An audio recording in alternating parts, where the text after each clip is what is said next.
in a good sense, it is like you're brought into something greater than yourself, Sure.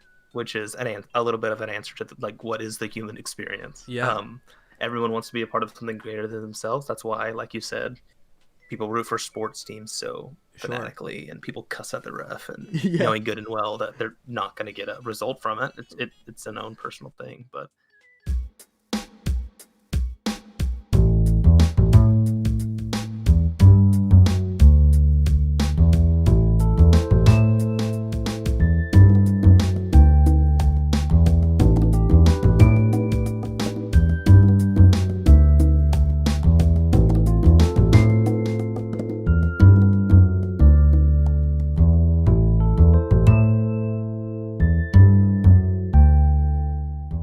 Welcome back, everyone. Episode 7 of Heavily Invested. You know, the show we gamers talk about games. Pretty straightforward, pretty simple. Our guest today is Coleson. And Coleson, we met at college my senior year. yeah, And I don't remember any kind of animosity. I think we just hit it off. yeah. I think we did too. I would Yeah. agree with that. Yeah, and I just remember, it's when you're a senior, usually you're ready to leave school. And I think I was partially ready to leave school, but I remember meeting you and just being excited because I was like, this is a guy coming into college with his head on right. um, which I just feel like is very rare.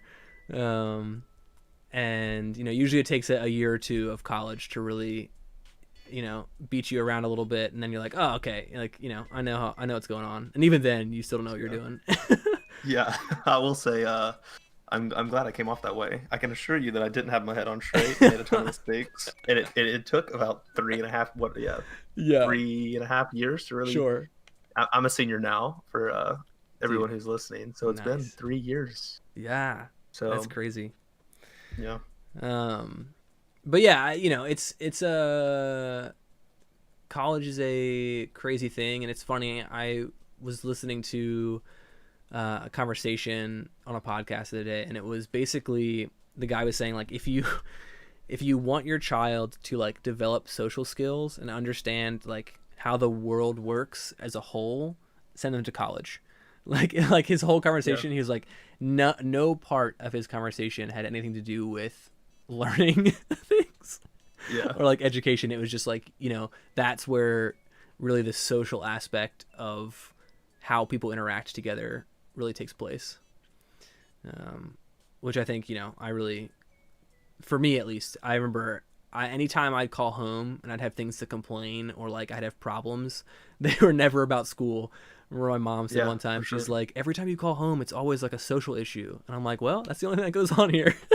Yeah, yeah, I agree with that, and I think I've heard it. I can't remember who said it. It was some inspirational speaker of Mhm. talking about how like college is worthless or whatever, which I completely Sure. disagree with. Yeah, I'm in the same boat But as he you. was like, if you're not gonna send your kids to college, if your kid doesn't want to go to college, like make him go see the world and like Yeah. experience other places. Yeah. And I think just like through, I think the key element of it is just people. I'm just Yeah. like running into people who are just polar opposite to you, and a Yeah. lot of like, Yeah. you just learn a lot, and crap happens, and Yeah. yeah, Yeah. No, you I learn mean, from it. that's Get the beat up a little whole. bit, like you Yeah. said. Right. Right. That's the whole concept too here. Like with this show, I have so many friends that are gamers, but they like so many different kinds of games. Like it's crazy how I can meet someone and talk to them for hours about what they're into, and it can be completely different from the next person I talk to. But those two people aren't really that different from each other. Their just interest in games is completely different. It's just crazy. Yeah. Um, so yeah, Colson, let's jump into it. I want to know. This is my starter question for anyone that comes on the show. Now, I've pieced it into two answers for you. So it's I want to know what your first game was, like whatever first game you remember Oh gosh. playing. Yeah, it might be a hard thing for you to remember. And then I think an easier one is what's the first game you remember really investing time into? Oh, the first game I ever played. Oh my Yeah. gosh. It would have to be. I mean, it had to have been one of the really early Pokemon games on the original Game Boy. Okay. Okay. I think it may be Pokemon Gold or Pokemon Emerald. That was a really early memory. I'm Yes. reaching back. I love it. Uh, the Zelda games, Ocarina of Time, Super Mm. Mario 64 was the first one Okay. for people watching. I was born in '98. I'm only 21, so Yeah. before the 64 is a little bit before my time. So There you go. yeah, they were all within maybe a year of each other. All those games were pretty influential. I loved them. Yeah. Yeah. Do you have one that you think you put more time into than any other? Oh man. Skyrim is definitely so far up there just Okay. in when it comes to hours played. Mm. Um, Fallout 3 is probably up there as well. I'm a big Bethesda fan, as except for as of late, they really dropped the ball, and I'm just as angry as everybody else. Yeah. Yeah. But Yeah. No, for hmm, sure. yeah, yeah, sure. Those I those, those Bethesda games, the Zelda games for sure. I yeah. spent just an ungodly amount of time on them. Yeah, I think that was one of like the first conversations we had about gaming. Because when I, not when I first met you, but I knew you were a sports guy. And it's so funny that I even say that. Like the world isn't so black and white anymore. You know, it's not like Sure. you're a jock or a nerd. Like fortunately, Yeah. we've reached a place in society where you can just have interests, and that's not who you are as a human being. Um, but I remember being because like you're on the soccer team, and I was like, cool. Like I have a couple friends on the soccer team. Like I don't know each person on the soccer team personally. And then one day you were like, yeah, dude, I love Ocarina of Time so much, and I was like, how have we never talked about this? Like I was just shocked that like it never came up. Um, Yeah. and yeah, then from there I was just like, oh dang, like Colson's got that nerd in him. I love it. Yeah, for sure. It's funny actually. My girlfriend right now started Ocarina. She's a big Zelda fan, and she's played through most of them, Yes. but she hadn't played through Ocarina of Time for some reason. No And way. yeah, she got her hands on it just in the last like 3 weeks, and she started it. And we were FaceTime the other night, and she was just like, oh, I don't know if I can play this. Like, this is so old. Like, the graphics are absolutely terrible. Like, I'm used to playing Wind Waker, and she hasn't Right. even touched Breath of the Wild yet. Which she's actually Dang. coming up to visit in a few days. So I'm gonna donate her my Switch for the There you summer go. because I'll be in Oregon, so she'll give the best Zelda game a run. Yeah. Yeah. Which is Breath of the Wild. And she was just like, yeah, I don't know. And then she FaceTimed me last night, and was like, I take back everything I said. Like, Ocarina of Time is so, like, OG. Like, this is such a good game. I And, love like, it. just so uniquely hard for Yeah. being, like, as dated as it is. Yeah. So that was comforting to hear. I was like, oh, gosh, I'm going to break up with her because she doesn't like Ocarina of Time. Yeah, a valid reason as far as I'm concerned. No. Yeah. I was gonna say, this may be considered blasphemy, but I was gonna say if she's not already, you could let her play it on the 3DS, Oh, because they did do a graphics update on the 3DS. really? For Ocarina of Yeah, Time? yeah. And so Interesting. when I bought it, because I remember so vividly, I had just gotten my wisdom teeth out when the 3DS came out, and I knew I was gonna be, like I was gonna be trapped at home for a couple days, and so I had bought a 3DS, and like, I mean, literally, it came out the day I got wisdom teeth out, and so like, all I asked when I came out of the surgery, I was like, "Mom, do you have the 3DS?" And I played it and I was like, whoa, they added a lot. Like they added a bunch of like small kind of background things that maybe you wouldn't notice if you were just kind of playing it for the first time in a while. But for just someone like me or you who've played it, 100 times, um, you notice there's a lot of like just extra flavor, background, texture type things added to the game, and they did like not a total graphics overhaul, but they definitely like kind of buffed it up just a little bit to make it look a little nicer on the 3DS. Yeah. Hey, I Um, did not even know that. I need to look into that and see what, like, yeah, little changes they've made. yeah, it's cool. The one thing I can remember off the top of my head is like you go to Kakariko Village, Hmm. and there's like flyers on like the walls of buildings, like for things. like just random Oh, okay. like person looking for work, or like just random weird stuff that a Okay, village would cool. Yeah. have. But it was it's like it didn't change the game as Ocarina of Time, but it made you feel like the world was more immersive. Sure. Yeah. It gives a little bit of life to it. Yeah, yeah. So if you had to pick one, what genre do you think would appeal to you the most when it comes to games? Um, this probably doesn't sit well with most of what the gaming,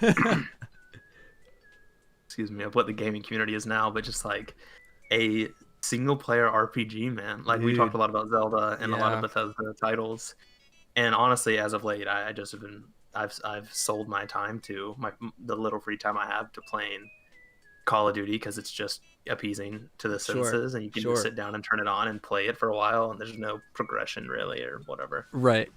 Um, but recently, a Twitch streamer I've been watching a ton, Summit1G, who he Okay, started streaming Skyrim like the last 3 days and Borderlands 3 for like really? 14-hour sessions, and I really forgot how much I love him. I just like, and this is the kind of a unpopular opinion, but like I'm more of a one and done type dude. Like there are very few games that like I've Mm, played that just like, oh man, I need to go play through that again because I always like remember like God, that boss was so hard and it just yeah, sure. needs to kill it, and I don't want to go through that again. The turmoil of snapping my Switch in half or Right, throwing my Xbox controller to the TV. right. Um, so yeah, it would definitely be RPGs. I love a good RPG of just like Mm, I can obviously tell like a lazy one, and like all yeah, the Zelda titles are just super quality. I mean the Bethesda titles are like 8 for 9 right now, so that's a pretty good batting percentage if you ask yeah, me. yeah. That's so true. Yeah, Yeah, I think about because I'm in the same boat as you. I'm a huge fan of solo RPG games, and I think there's two reasons for it. I really love a good storyline, and like being dyslexic, reading is usually where people will obtain good stories, and I've gotten into audiobooks, and that's been huge for me. And I've actually combined audiobooks and gaming, which I'll get into in a second. But the the part of a RPG where you participate in the story is what really has always been a draw for me. It's so much cooler in my mind. Like you could read a book about a character that is like set in stone, and those things happen. It's not going to change. And a game is similar to some extent, but just the small bit of participation you have in that storyline has always really drawn me. Um, and then in some small way, I like the mindlessness of like a JRPG where you like have sure. grinding sessions. Yeah. Because what I'll do is I'll just put an audiobook on, and so I'm like listening to a different story while I'm just like grinding mobs. Um, and then I get to a level where I'm like, okay, cool, I'm ready to progress into the next part of the story. I'll pause the book and get back into the game story. Um, Nice. and so yeah, I can relate to that solo RPG lifestyle for sure. Um, I have this thing, it's like crazy, and I've talked to some people about it of just like whenever I watch a movie and like I've seen it, and like I'm a big movie watcher, and like whenever I watch a movie, I always kind of there's a little piece of me, no matter how old I get, that like hopes that the movie's gonna end differently, like the fifth or mm, sixth or seventh time around, of like yeah, miraculously the villain's gonna win, right. like knowing that's never gonna happen, and like that's like the beauty of RPGs for me, of just like Mm, a game like Skyrim or a game like Oblivion or Morrowind or Fallout or Zelda, yeah, especially Breath of the Wild, like these non-linear games that you can take it any right, way you want to. So it's like right. you get the like you said the satisfaction of reading a story like a novel or something, Yeah, but you get to rewrite the ending every time, and that's like why Bethesda like I've really sold my soul to Bethesda. yeah, Just dude. because like they can make as many terrible games as they want, but like as long as they keep putting games out, I'm gonna be like, well, they did it right once, or like they did it right for 4 or 5 games straight. So like I'm gonna give it a run. I'm gonna do it. It's Right, worth it. right, So right. I love it. Yeah, yeah, dude, I'm right there with you. Like, I just love, and it's so funny because are you into like the thing that comes to the top of my head is Netflix. Have you seen Bandersnatched, Black Mirror? I haven't. I've seen Okay. some Black Mirror, but I haven't seen Do the you film have a for it. concept? Well, for the listeners, I'll give a concept. The idea is it's reminiscent of kind of an older generation of like choose your ending stories. And so, there was books back in the day where it was like you approach a crossroads, and if you want to go left, go to page 43, and you want to go right, go to page 19. And then the story changes as you go through it. Um, and Bandersnatch is the same thing. It's on Netflix, and you are following this main character, and as junctions happen, everything from like benign, which cereal he chooses, to like, do you punch this person in the face? You get to like make those decisions. Interesting. And there's like 20 or something different endings to the show. Oh, Um, cool. Oh, so oh yeah, okay. It's like interactive. yeah, yep. So you pick Okay. as Yeah, the yeah, yeah, viewer, yeah. and then yeah, it'll end. You follow a path until the end, and I just, those things have such a huge draw for me for the same reason. Like, it's so cool to think, okay, what would happen if I did this instead? And I just actually downloaded a game, and I put one video up today. It's called Reventure, and it was like I don't know, it's like a $2 Steam game, but there's 100 Mhm. different endings, and it's like Oh my very gosh. like Zelda-esque, quote unquote. It's like pixelated, but you're a hero with a green cap. Hmm. But the game is everything from like a normal ending where you rescue the princess to literally there's a rock outside of your house, and one of the playthroughs I tripped on it and died. And so it's just like that concept of what more is there to discover, I think, is a draw for me in Skyrim-esque games, but also these like basic games. There's different endings. I'm all about it. Yeah. So let me ask you this. I know a favorite game. I've asked that question before, and people are always like, "Oh, it's so hard to pick," which is true. Like, I understand that concept because even for me, it's hard to pick. So I've moved into a different question, which is, what would your Mount Rushmore of games be? Like, Okay. your top four. Sure. Um, Skyrim Mm, definitely would be up there on the mount. sure. On the Mount, I love it. Uh, Breath of the Wild would be up there for sure. Okay. Okay. The Last of Us would be up Oh, all there. right. That is, I'm not even a PlayStation guy. I owned a PlayStation for a couple of years back when I was in like early high school, and but I got the chance to play The Last of Us, and it is, So oh, that good. game is so amazing. Mm, Such good writing and storytelling. yeah. I'm trying to think.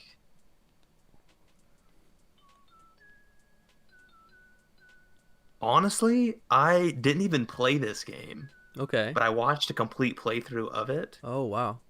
um on YouTube, and I love the storytelling. Oh man, this is so hard. I love it. I'll do an honorable mention for one, and then I'll Okay. pick one. Okay. Okay. So I'll do the one I pick is Detroit Become Human. Oh, That okay. game was such a cool idea, especially Yeah. just in the era we're living in with like the advancement of AI and Yeah. like what's moral consciousness or whatever. Yeah. Um, and the honorable mention, I remember when I was like, I probably was in the 10th or 11th, maybe the ninth grade, and I watched a playthrough of Bioshock Infinite, and that Oh. ending ruined me of like Yeah. all the parallel universes and stuff, and I was just like, I have never thought about this before. This is I crazy. love it. um but that's kind of a, I Yeah. love like those kind of thought processes of alternate universes and dimensions, and Right. I love deep talk or whatever. Yeah. So that I remember being really young and that happening and me watching that and it ended, and I was just like, wait, what? I need to read about this. So yeah, so those are, so I would go Skyrim, Okay. The Last of Us, um, Breath of the Wild, and Detroit Become Human. Okay. Okay. Yeah, Yeah. Yeah. those are just baller RPGs. Good writing. Dude. Yeah, it's so true. And I haven't played Detroit Become Human, but I have seen a fair amount of Let's Play. And yeah, just I'm also a fan of that concept of what is consciousness, and what level, the whole Turing test concept.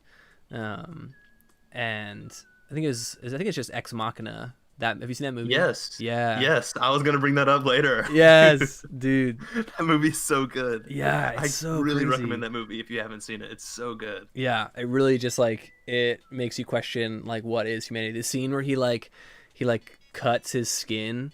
I'm like, Yeah. oh dude, like oh my gosh, like just crazy. So good. Yeah. And I didn't know that was the same actor that played Poe Dameron. Yeah, yeah, Like and the supporting actor. the The main main character guy. is General Hux. Yeah, yep, That's yep.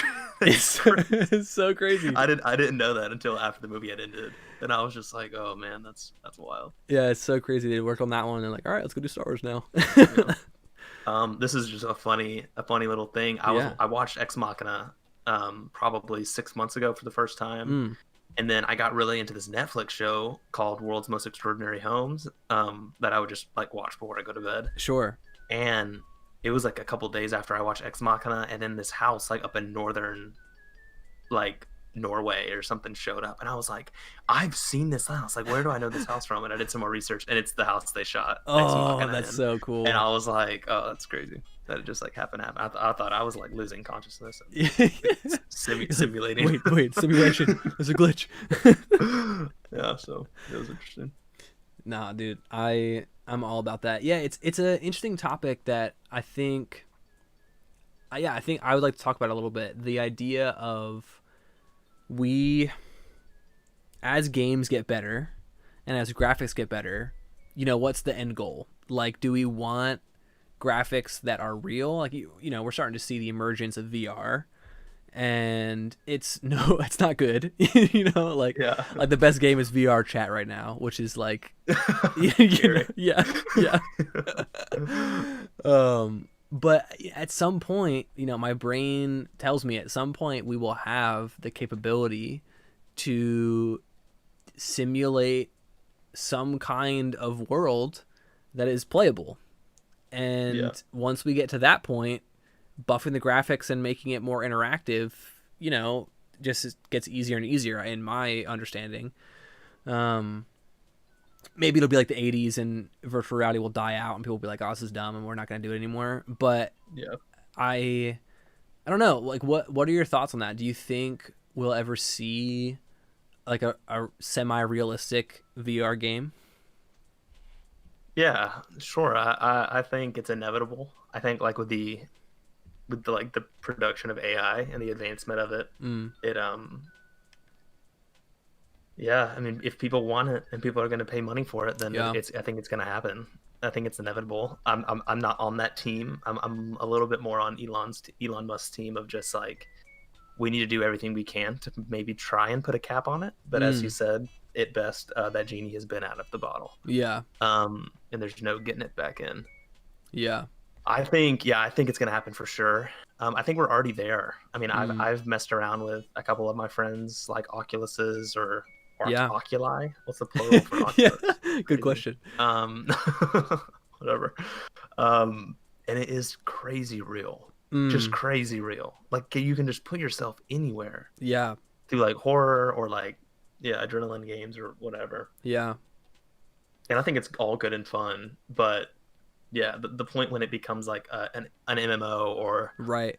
you can stay in for days on Right. end and it becomes your reality. We're talking about some Wally stuff that Yeah. Yeah. is undoable. Scary. Yeah. No, and for those, who don't know us personally, which could be a fair amount of the listeners, we both you're still pursuing, but I have a degree in outdoor leadership and education and we're both outdoorsmen.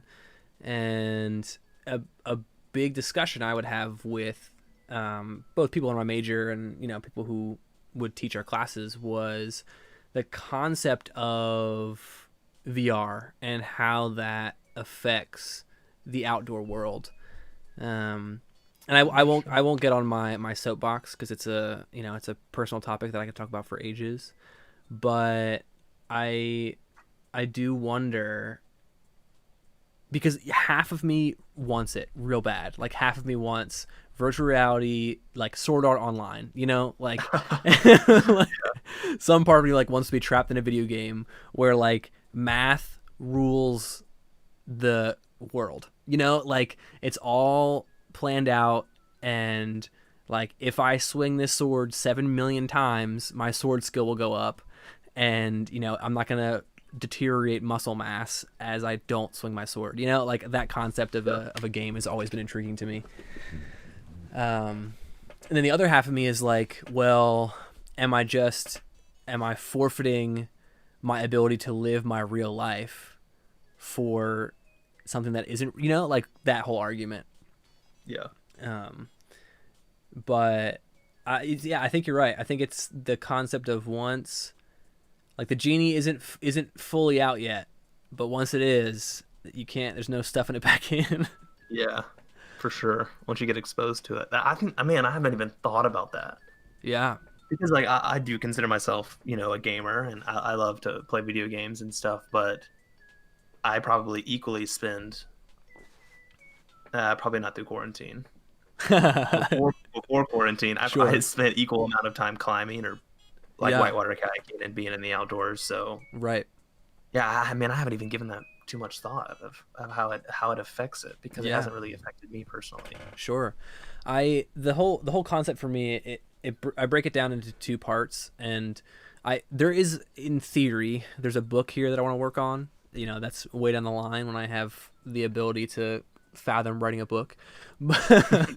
But I we would talk a lot about how old poets were writing, poetry and just general writings even about nature, um, and those writings would then encourage people to adventure and to go out and to experience on their own. And Mm. one half of me sees video games as our generation's love letter to the outdoor realm. And because if you think about it in this way, we have most games are popular for one of two reasons. Reason one is the graphics are incredible. Mm. You'll hear, like, oh, like when Skyrim came out, like, what, the graphics are unbelievable, and then Skyrim's another good example, or you take a game like Minecraft, where it's the expansiveness of the world that's created. So like what you can do, what you can't do, and how often you can do it, Yeah, and both of those things are ultimately just reality.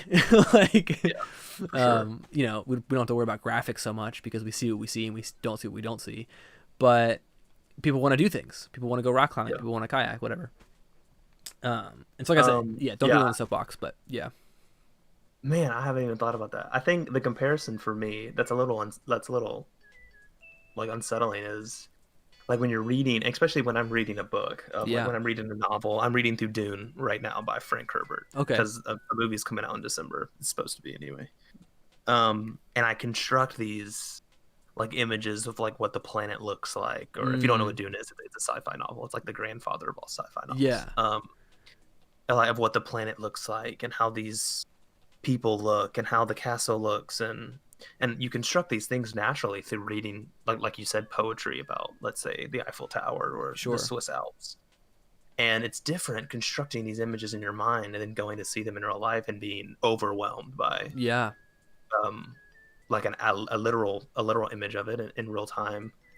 And I think that's really up for debate of like if we can simulate VR of what right, you know the Swiss Alps look like, and you can also paraglide there for free, like right, in VR, and base jump and do all these things. And then you go there, and like, what if you're underwhelmed right, due to a lack of experience because fear is there because you're not going to die in VR. But right, yeah, yeah, I just thought about that whenever you were talking about like our love letter to yeah, the next generation of what nature is, and yeah.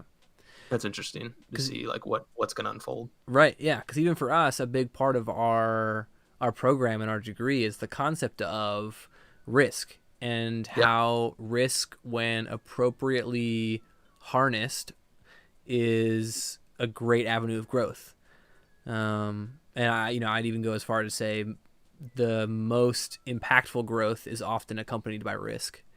of course. Yeah, And so when you have the ability through VR to remove risk, is will the impact be the same? And then, you could go as far to say, would normal life become more mundane? Yeah.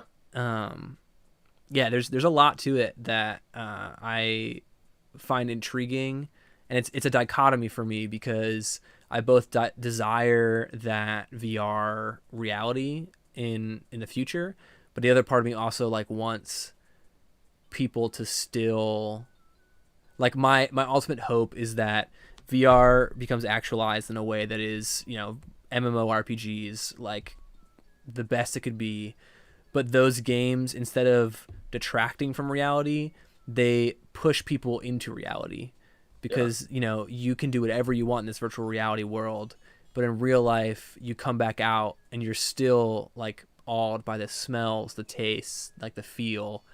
Hmm. And they work hand in hand as opposed to like oppositing or opposing each other. Yeah. um, It's definitely gonna fall on one side of that coin. yeah, I'm interested to see how that happens. yeah, I For think me, we'll I see it in our can't. lifetime. Yeah, for sure. I can't wrap my mind around using a risk like choosing a risk-free experience over a risky experience. Right, Like I think of like my experience whitewater kayaking or cliff jumping or even jumping into a pool of like I can jump into a pool of water on Breath of the Wild and swim right, around and I get zero satisfaction from it. I mean, right. it looks cool because it's a part of the storyline or Sure, whatnot, but sure. um man, there's nothing like doing it in Right, real life and right. just like feeling all like the elements around you and you're that a shot of adrenaline you get when you hit the water and Yeah, it's interesting to see how it's gonna fall one way or the other. yeah, And I hope it falls on a better side than not. yeah. I agree. I agree. Here's the next question. The idea of both the online gaming community as it is now, where we don't have future VR. What are your opinions on that community? Those people. Are you someone who gets overly heated about losing a game? Let's start there, and we'll move on from there. Okay, like my who I am Yeah, personally when I get yeah, on it video games. Okay. yeah. Um, I would say I'm a little more passive. I I'm a little more passive unless I'm absolutely just like cracked, just like going. And this is like PvP games. If it's like an RPG, I'm pretty calm 99% of the time. But if it's like a multiplayer game like we're talking about, it's I'm a huge I would do a yeah, whatever. I watch Doctor Disrespect a ton on Yeah, Twitch, and if you don't know who he is a maniac. yeah, Like on Call of Duty or any PvP. He used to be a professional yeah. player, and he just like is notorious for he's just like cocky and arrogant Right, and talks about how he's the greatest player that's ever touched a keyboard or a right. controller. And I'm a little partial to it because like I know it's an act. Like Sure. he Doctor Disrespect is a character he plays, um, and it's entertaining Yeah, and I love it for a part of me. But when I find myself playing, Modern Warfare or one of these Call of Duties or Halo, yeah. I I'm pretty passive until I'm dropping like 30 to 35 to 40 kills in a game, and then Sure. I'm screaming at people saying I'm the best player to ever touch a controller. So it's really hot or cold for me personally. Sure. A part of that is because I grew up playing with some. They are friends, but like they're just hyper aggressive, and like Sure. they have gone far enough to just be like overly disrespectful Yeah. just for a laugh or Sure. a meme or a clip that they're gonna put in Right. Discord or something. And I really was turned off to it pretty early just Mm, because of my upbringing. I just didn't think that was great or whatever. sure. Um, so yeah, it's really hot or cold for me. Most Yeah. times it's cold. Most times it's really reserved, and I'm just playing, and I'll comment to myself or whoever's in my party or game. But Yeah. unless I'm just absolutely cracked out of my mind, then I'm screaming my head off, saying, "Get out of my game! I'm the best! I'm the best!" Blah, blah, blah. And a lot of that's a joke as well. It's Sure. coming from a good heart, but Yeah. yeah, Yeah. No, I don't think so. I'm fair at multiplayer games. Yeah, like if we're being honest, like I'm not the best guy to have walked the earth. I think there are some times where like I pop off and I'm super good, um, but I I feel the same way about, and this might be a blow to you. We'll see. I feel the same way about video games as I do about sports. Like Sure. I don't understand. Not that I don't understand, but I have never been the person to express heated emotions over either thing.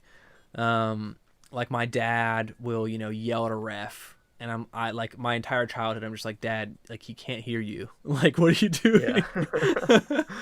um, but then in video games, like people have an outlet where they can hear you, um, and so I I find it comical sometimes when I'm playing like a game nowadays like Valorant where it's a Riot game, so it's already got a pretty interesting community of players, um, and they just get so upset when I have like an entirely lucky kill.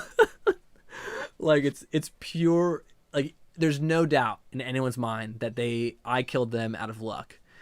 And they're just like, "Oh my gosh, you're gay, like you don't know how to play this game," like just all this crazy stuff, and it makes me laugh because I'm just like, you got so worked up over ultimately nothing, um, Yeah.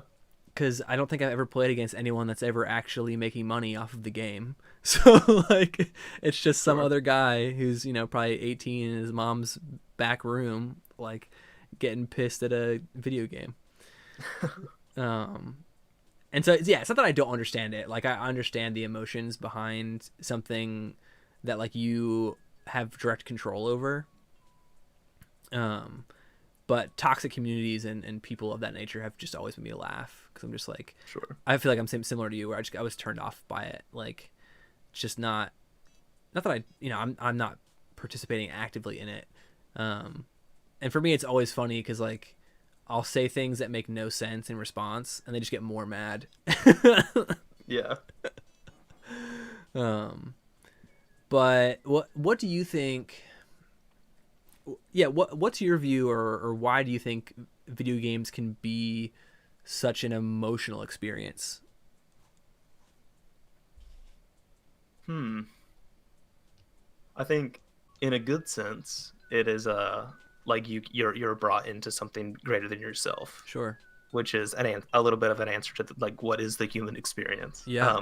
Everyone wants to be a part of something greater than themselves. That's why, like you said, people root for sports teams so Sure. fanatically, and people cuss at the ref, and Yeah. knowing good and well that they're not going to get a result from it.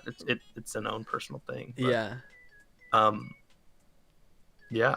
I mean, it's just like how our friendship started. It's that spark that clicked for you whenever you heard me say something about Ocarina of Time Yeah. and saying, "Whoa, like he's a part of some Mm, Zelda fandom," and I think it sparks positive emotional connection in that way. But like you're saying, and for a toxic example is people get overly invested in it, just like sports teams, and I'm completely guilty of that. I'm a huge Liverpool fan, sure. and we're so close to winning the English Premier League title. And Mm, through quarantine and all that, I'm just pissed. Just like, are you kidding me? It's been 40 odd years since we've won it, and like they're just gonna cancel the season because of some sickness or whatever. And mm, it's just like completely irrational thought processes. Because like there's just such a valid reason to stop playing. yeah. And I think the same is said for video games of people get a part of this community that's greater than themselves, whether it be Halo, Call of Duty, or Valorant, or PUBG, or Sure. Fortnite, God forbid. And when a random number generated game doesn't happen to go their way, like of Yeah. course it's going to spark an emotional response. Sure.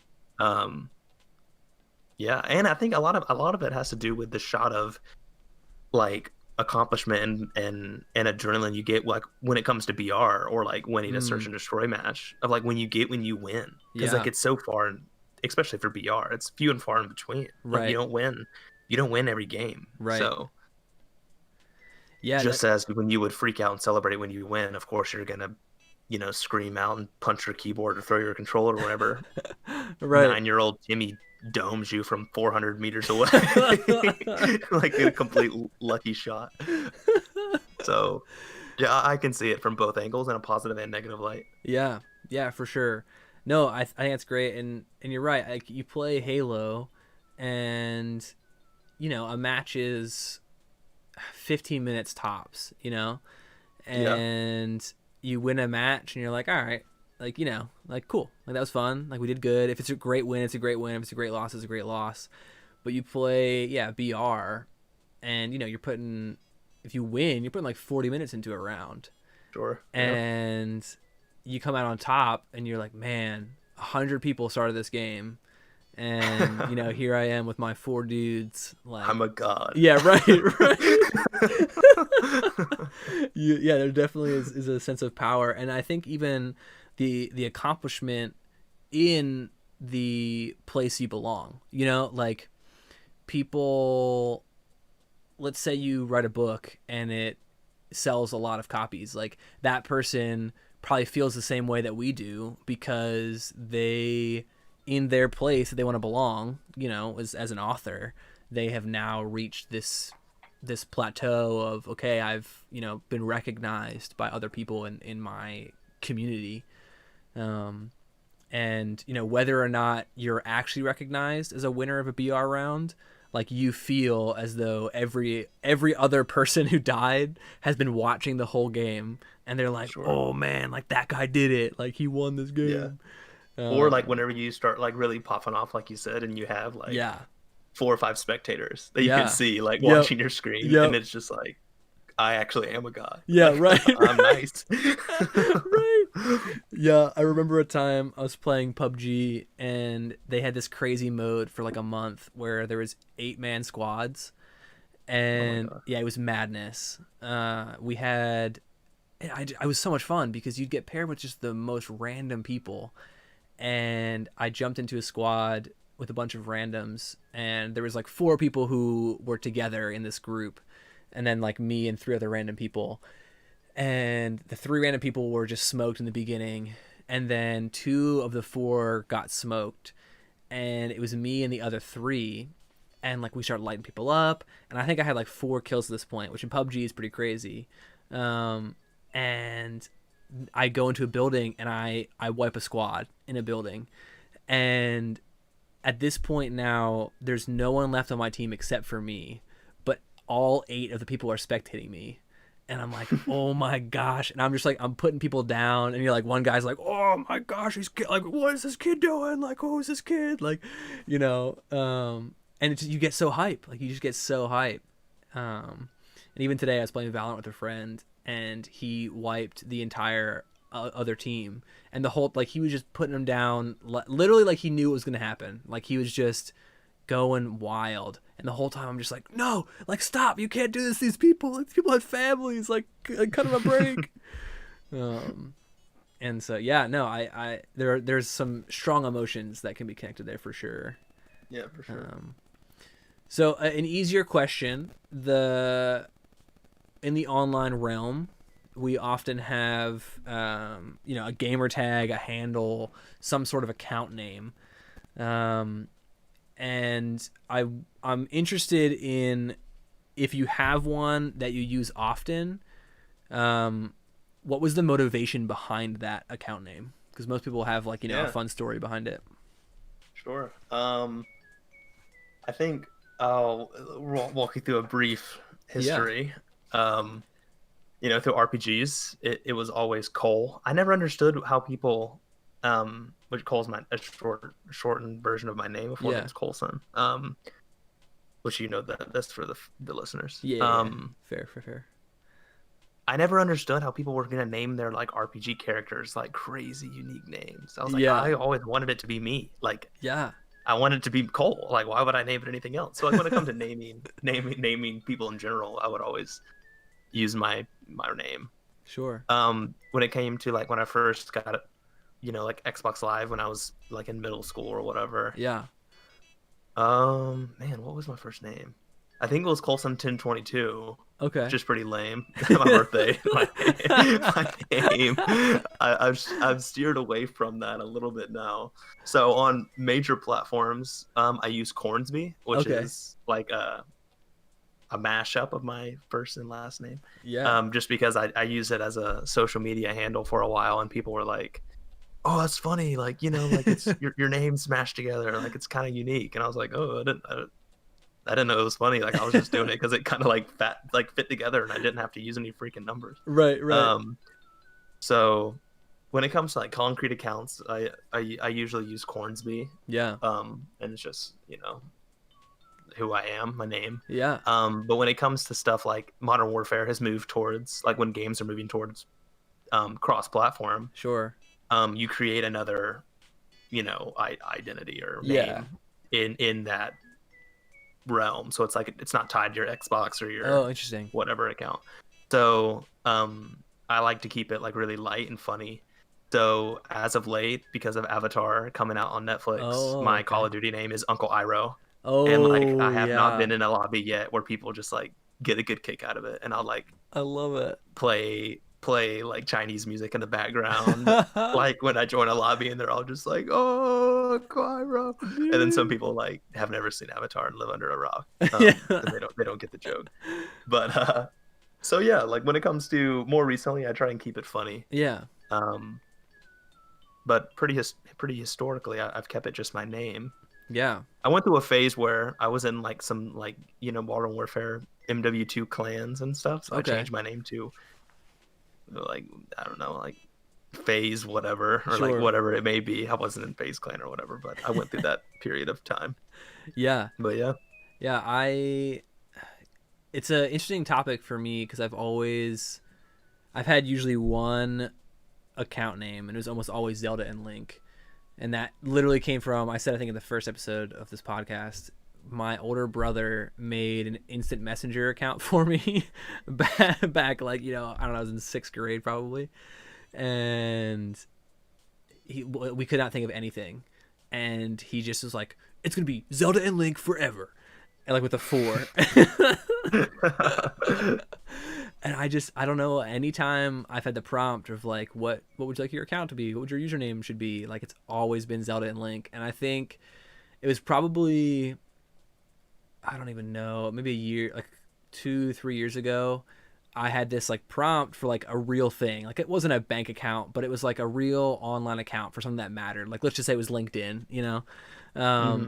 And I started typing in Zelda and Link, and I was like, maybe my like LinkedIn account should not be Zelda and Link.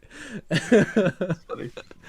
But yeah, I've always just kind of stuck with that, and I love that your more serious account name is a mashup of your name, but that's also the path that you've kind of always taken. Like in RPGs, you've wanted to be Cole because you're just like, Yeah. that's me, and so it's the same thing. And in your virtual world, it's like, my account name is me, like that's my name, Yeah.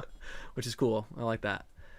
Yeah. Um, in in the online world, and especially in today's COVID quarantine environment, do you think the virtual like hangout sessions, so this is a very specific thing the podcast are doing now, but I'm sure you've had times where you hop in Discord and you play a game with some friends, do you think those hangout sessions can replace face-to-face hangout sessions?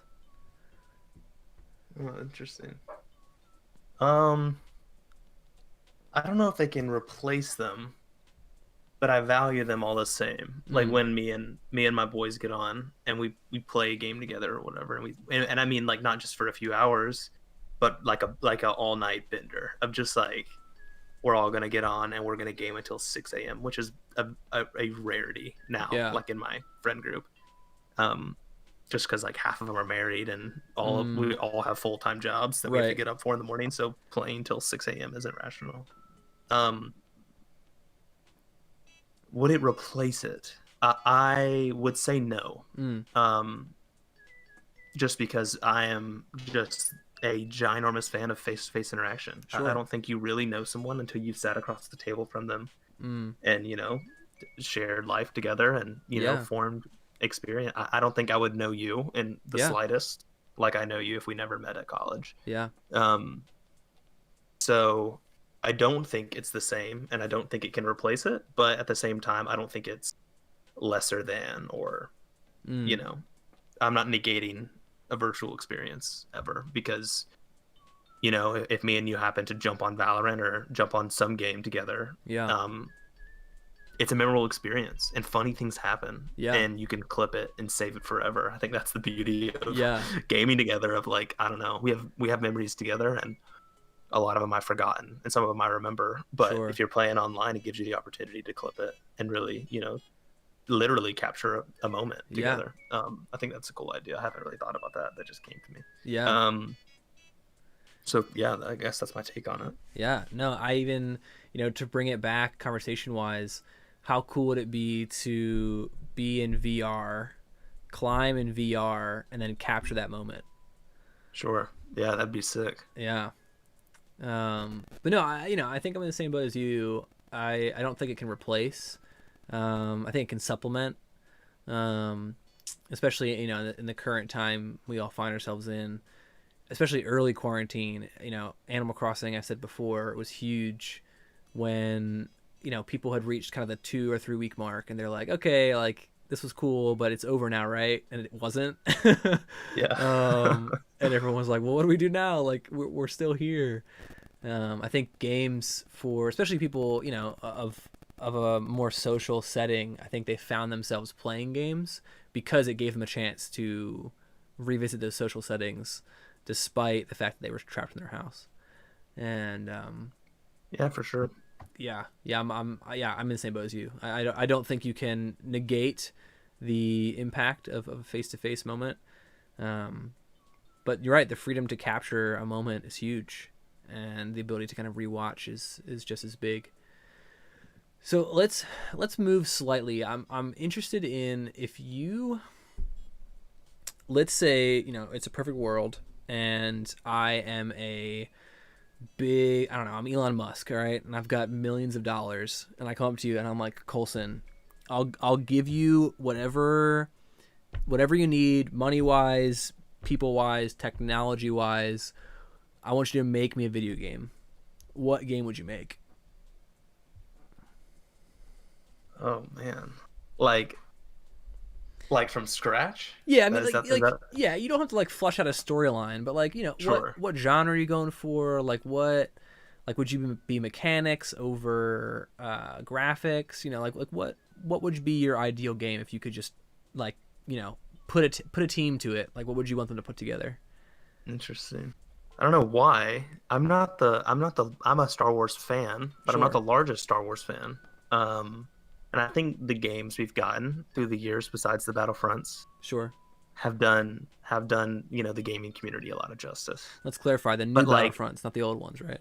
yeah, the new Okay, ones, okay. the last two, Whew. the OG ones Yeah. are great games, pillars of my childhood. Yes. Um, I think, man, there isn't a universe that is like, and by Mm, universe I mean like extended universe as well, that you can just take it and run with it, yeah. and it's such a cool template to run off of. Mm, Um, it would be a ton of fun to go like High Republic, or yeah. make a really true, even like well, if I had to put money into it, I wouldn't remake a game. I would say like a remake of Knights of the Old Republic, or Yeah, dude. those games would just be so fun if they just remade them. Yeah. That's a side note. I really like the universe, and it's pretty expansive, that you could make a good. Um, and I mean, if we had limitless money, I would do similar to what excuse me, Fallout 76 tried to do, Mm, of trying to make it like a semi MMO of not hundreds of people in a lobby, but maybe 20 or 25. sure. Um, in that universe would be super, super, super cool. Another thing that popped in my head, it's really hard for me to construct a video game just from, Oh yeah. blanks. So I'm using a little bit of templates No, and yeah, ideas. that's what it's all about. Um, a true Harry Potter RPG would be a Oh, blast. That no one at one hasn't came out until At one hasn't came out since like the PS2 or yeah. something, or like the PS1. I think it was a PS2. Yeah, talk about untapped like world. Yeah, Untapped World. And like I'm playing a mobile game right now that my friend got me on called like Hogwarts Mystery, and it literally is just like tapping on a phone screen. But like the setting is before Oh, interesting. like 5 or 6 years before Harry got there. Okay. And like you have your own quest line and your brother was like a troublemaker and is rumored to be like a Death Eater. And it's just like a mobile game. And I hate mobile games, but like it has a good storyline about things Yeah. that haven't been written about. So it's super interesting. And I think, like if they threw some money at that, Yeah. people would buy it. And if you got the right people on the team and did the right uh, dialogue to it, just like the Bethesda games have mastered, and Yeah. That's man, it so would be a true. home run. Star Wars or Harry Potter. I would love to play those games. Yeah. Yeah. Dude, I love it. That's great. That's so cool. Yeah, it's a fun question because you don't have to come up with the ones from scratch. Like, I'm sure I'll ask somebody this question, they'll be like, "Oh, dude, I've been waiting for my whole life just for someone to ask me this question," and they'll like pull out some original idea. Sure.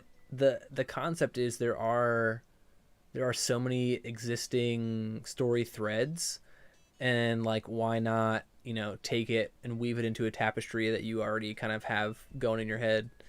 Yeah. And yeah, I think Harry Potter is almost completely untapped when it comes to the expansion of that universe. The whole idea of the movies about the oh gosh, I'm gonna say the title of the movie wrong. The Magical Beasts movie. Yeah, yeah. The Um, American Harry Potter world or yeah, whatever. yeah, right. Wizard world. Yeah. The whole idea of like that, that world exists, and there's different facets and different like avenues of that world. Um, and yeah, I mean, Star Wars is book wise. There's so many avenues and things, but it's shocking to me that we haven't had more KOTOR type games. Yeah, Because they're just Knights of the Old Republic is just so good.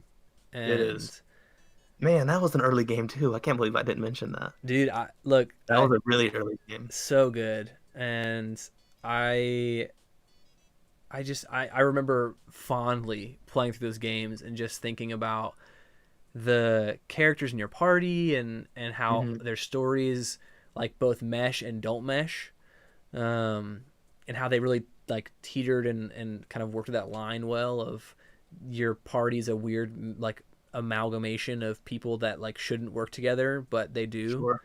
Yeah. um I will say one of the things that early BioWare mm, dev company really, really nailed down, and I haven't seen it very often lately, of just like, dude, give me the choice to be evil or good. Like, yeah, don't give me a finite ending of like this is exactly how it's gonna end. Then I think yeah, there's room for this as well, but like that is one thing I remember of like you make so many poor decisions. yep, And like I get Skyrim is one of those games as well where you can be, as evil as you want. yeah, But there's not like a karma right, sliding scale. That's what I loved about those KOTOR games. yeah, Dude, and you like get so evil that your like face starts to crack and you have like golden yeah, eyes. And even your party, like you said, like the good ones in your party are like, "Hey Cole, are you doing okay? Like you've been not been acting like yourself lately," and I've like yeah, slaughtered my feelings. yeah, yeah, And yeah. it was such a cool idea. Like, man, those games are so ahead of their time. I Yeah, love the karma wheel or moral yeah, scale. yeah. So It's so true because even a game where like the Fallout 4, and I think even in earlier Fallout games, I think Fallout New Vegas had it too with companions where you'd make a decision and it'd be like this person liked what you did or this person yeah, hated yeah, what you did. Um, like there's a taste of that like kind of repercussion, um, but I have never felt as evil as when I've played evil in KOTOR games. Like you yes, really feel it, and they not that they even push it on you. You just like when you choose it, you're like, okay, like wow, like my whole character is changing. And you're right. Oh gosh, they do such a good job. Like even just yeah. reminiscing on those games. Yeah, you're right. They were so ahead of their time. So ahead of their I time. think, yeah, I think the Fallout games really do that well. We were talking about this right before we went live, but D&D and how Yeah. I've talked to like DMs that write like all this good story behind one character, and then you get one toxic player or like one little like a little Mm. wild D&D player that kills them, and it's just like potentially all that story arc is gone, like out of Yeah, that character. yeah, And like the Fallout games do that, and like you can kill whoever you want in the game, but like no, if you yeah, kill this one dude, like that whole story arc is gonna be gone. yeah. And They're that I think that really like pushes people to do playthroughs, like and replay throughs, Yep, and yep. I'd I, be like, oh, okay, like I want to kill this dude because he's pissing me off right now, but like I'm scared because I don't want to ruin, 20% of the game. Like I want to right, be able to 100% this. right, Um, right. yeah. I loved. I don't know if you played Morrowind. I played some Okay. years ago. Um, One thing that I've always held as a deep appreciation for Morrowind, and for those of you that don't know, it's Bethesda's Elder Scrolls 3, so 2 games before Skyrim. It, but they Bethesda tries to teach or like walk that line of, okay, this person is super important for the main storyline, so like we don't want you to kill them because it could ruin the main storyline. So how do we make sure you don't kill them? And in some games, like you fight them and they become unconscious, and then they wake back up later, whatever. But Morrowind, they're the OGs of this. And literally, what they would do is if you killed someone that was important to like a main quest line, a prompt would come up and it would just say, "You killed someone that was essential to the makeup of this universe. You can continue to play in a unsavable universe or go back to your most previous save file." Oh, that's genius. And I'm like, that's so crazy, because I remember so vividly I was like stealing from someone in just, it's like a random house in the middle of nowhere, and I'm like, oh dude, they got some gold here and they got this cool knife, and I'm just like, sneaking around stealing stuff, and they catch me and they start attacking me, and I'm like, well, like, thievery gone wrong. Yeah. And, That's such a unique way to do it too. Of yeah, just like I can just see myself playing like Morrowind or a Skyrim or like any Elder Scrolls and just like doing that exact same scenario and yeah, just goofing up, and then that big like red box pops up on the screen, and like you just ruined the game for yourself. And I'm right, just like, oh, right. that was crazy. Go back to the replay save file. Yeah, yeah, Almost like comedic relief. That's right, right. be like, oh, I just do that. It's just yeah, it's funny. I Yeah, love that. just that I really appreciated that mechanic that they added in there. Well, hey, I've got one last question for you, and Sweet. it may be the hardest one. It may not be. Who knows? It's always a toss up. Okay. But I want to know which virtual world, so which game, has affected your real world the most. I mean, the KOTOR games, and even what we just talked about, the Skyrim, like the Elder Scrolls games, are just like they teach you a ton about. I mean, if you're just playing them for fun, obviously you can push out. But for me, I'm always thinking about like, what if this was real? And like I was obsessed with the idea of like, what if this universe was real, and how would I act in real life? Would I have an obsession? I personally have an obsession with being evil in fictitious I realms. love it. Um, because I try to be a good person in real life, and it's like an outlet, if you will. Sure. Yeah. So, like understanding, moral responsibility and stuff with some of these earlier RPGs. Um, I think a big thing that I learned, and it was strictly through Skyrim and a little bit through Fallout, more of Skyrim, of dude, I would find myself reading the lore like in just a Oh, back room of a tavern in the middle of nowhere in that game, I love it. of just like reading the innkeeper's story about his daughter who like got killed in some tragic raid, and it was like these books all have something to tell, and it's all fictitious world, and like why, and I was finding myself asking myself just like, why do I even care about this kind of stuff? Mm, But I did, and I was like, oh, maybe like books aren't. Yeah, this is an interesting question. Teen playing this game, and like I was yeah. like, I'm never reading again because reading's stupid, and like, and then I don't know, I learned a ton from just that personal experience of just even in a fictitious video game, Yeah.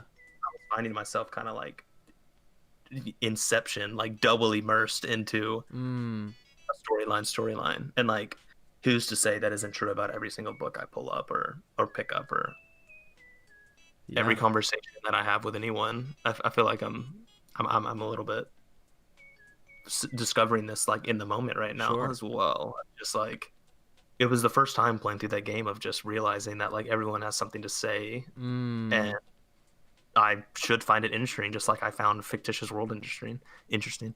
Um, but yeah, I would say Skyrim, man. Skyrim's the best game ever. I dude, think yeah. that game is goated. I love I it. need to play through it again. To try to play through it again. Yeah. Yeah, I'm in the same boat with Skyrim. I think Oblivion beats it only from my perspective because there was more magical freedom.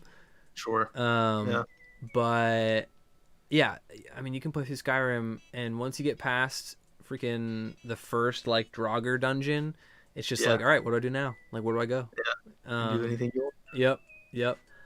But dude, you're so right. I mean, the heart of this podcast is everyone's got a story and everyone's got a passion behind the gameplay, and I think we often forget that every car you drive by is driven by someone who is going somewhere to do something, and in a world where you're sitting in a tavern in Skyrim drinking some mead, you can like realize that the in this game, the guy behind the bar has a daughter who was killed in a raid, and like life operates the same way. Like you don't know what has Yeah. happened to the guy behind the bar you drink at every single night.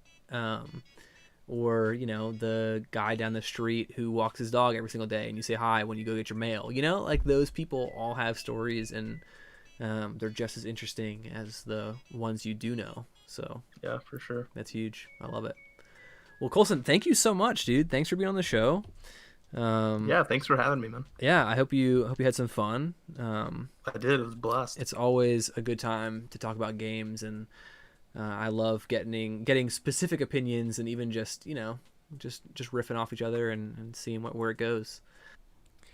Hey everyone, thank you so much for watching episode 7. It was a blast to have Coleson here.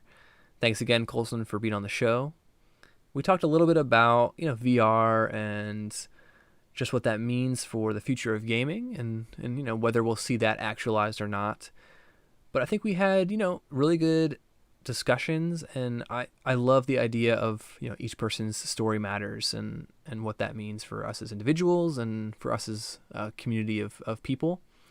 Thank you so much again for watching. Remember, if you have any questions you'd like to hear me ask, feel free to leave a comment, and we'll put that question in the rotation. I try to make the question specific for each person, but there's a couple repeats in there, and I'd be happy to add one if there's a question that you really feel like you'd like to have someone answer. All right? Thanks again, and feel free to like and subscribe, all that YouTube stuff. And if you're listening on the podcast, thank you so much. I hope you're enjoying it. Leave a rating or a comment, and I'll keep putting episodes out. We'll see you in the next one.